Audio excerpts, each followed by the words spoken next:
Bonjour à tous les amis et bienvenue dans la chaîne YouTube Les 30 ans ma passion. Toujours sur l'hippodrome de Paris-Vincennes se présente le quintet dominical à nous dimanche en ce jour de Noël. Donc je vous souhaite un joyeux Noël à toutes et à tous.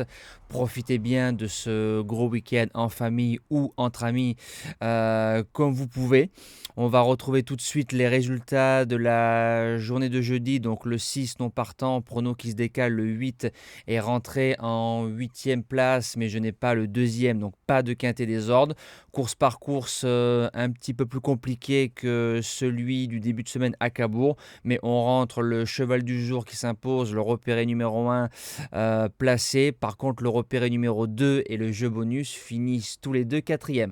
Donc on a manqué un peu de réussite pour faire encore un 100% de réussite. Le plus beau coup, c'est magnifique, Saint-Hélier qui passe en base gagnante, qui s'impose à la cote de 36 contre 1. Nouveau record cet hiver pour un gagnant sur ma chaîne YouTube. Alors, présentation du prix de Strasbourg, c'est un 2700 mètres grande piste, 14 partants, d'échafaudage, et pour la plupart des concurrents, on connaît leurs forces et leurs faiblesses, donc ça reste quand même ouvert dans l'ensemble. Base gagnante, le numéro 11, Diego de Cao, qui sera déféré, le cheval à 4 sur 5 sur le parcours.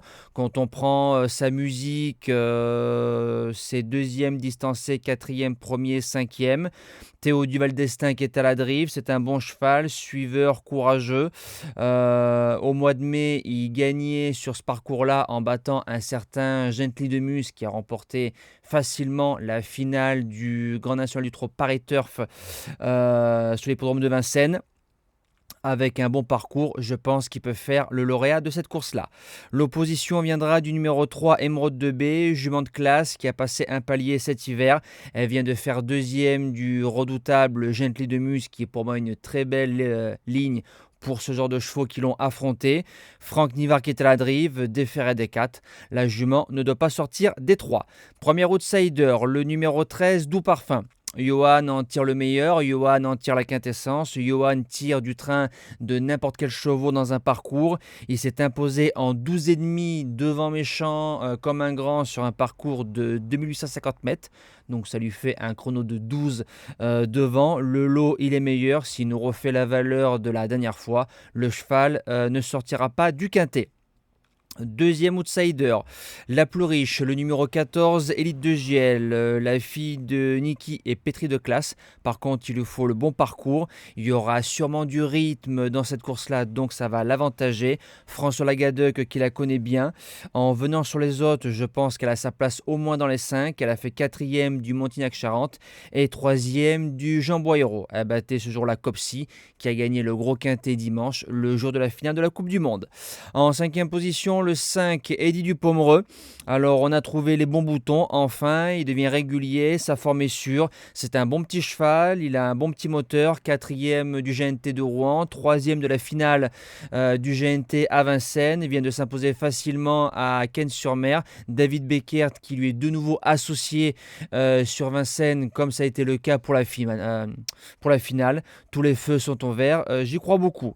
En 6e position, le numéro 12, Hélène. Ça sent la course visée. Elle a gagné son quintet plus sur ce parcours-là en 13-4. Je pense que 13-4, il n'y en aura pas assez pour gagner dimanche. Le lot est plus fort. Maintenant, pour les places, c'est ouvert. J'y crois. En 7e position, le numéro 10, Epson Derfray. Alors, je vais le garder parce que c'est peut-être le moment de ne pas l'abandonner. Il a eu des combats durs. Il prend de l'âge. Il a pris des gains. Maintenant, il est déféré des 4. Louis Baudouin qui est à la drive. Donc, on essaie de changer un peu de pilote. Maintenant, il lui suffirait de retrouver un semblant de sa force pour faire l'arrivée dans un lot comme ça. Je pense qu'il va aller devant. Coup de poker. Et je termine avec l'As, Charlie Delaunay. On met Gabriel et Gelormini, donc je me dis que ça peut sentir bon. Il est 4e du Quintet Plus d'Hélène fin novembre. Le cheval reste sur 2 disqualifications, mais au mois de juin, il battait à poteau égal Diego de Cao à Vincennes dans le prix Bertrand de Loison. Alors maintenant, voilà, si on arrive à le mener pour lui en dedans, venant sur les autres, jouer la place de 4e, 5e, c'est possible. Au papier, je l'ai gardé. Voilà, nous on se dit à demain pour un tout nouveau quintet. Je vous souhaite encore de belles fêtes de fin d'année et bon jeu à tous et bon dimanche les amis.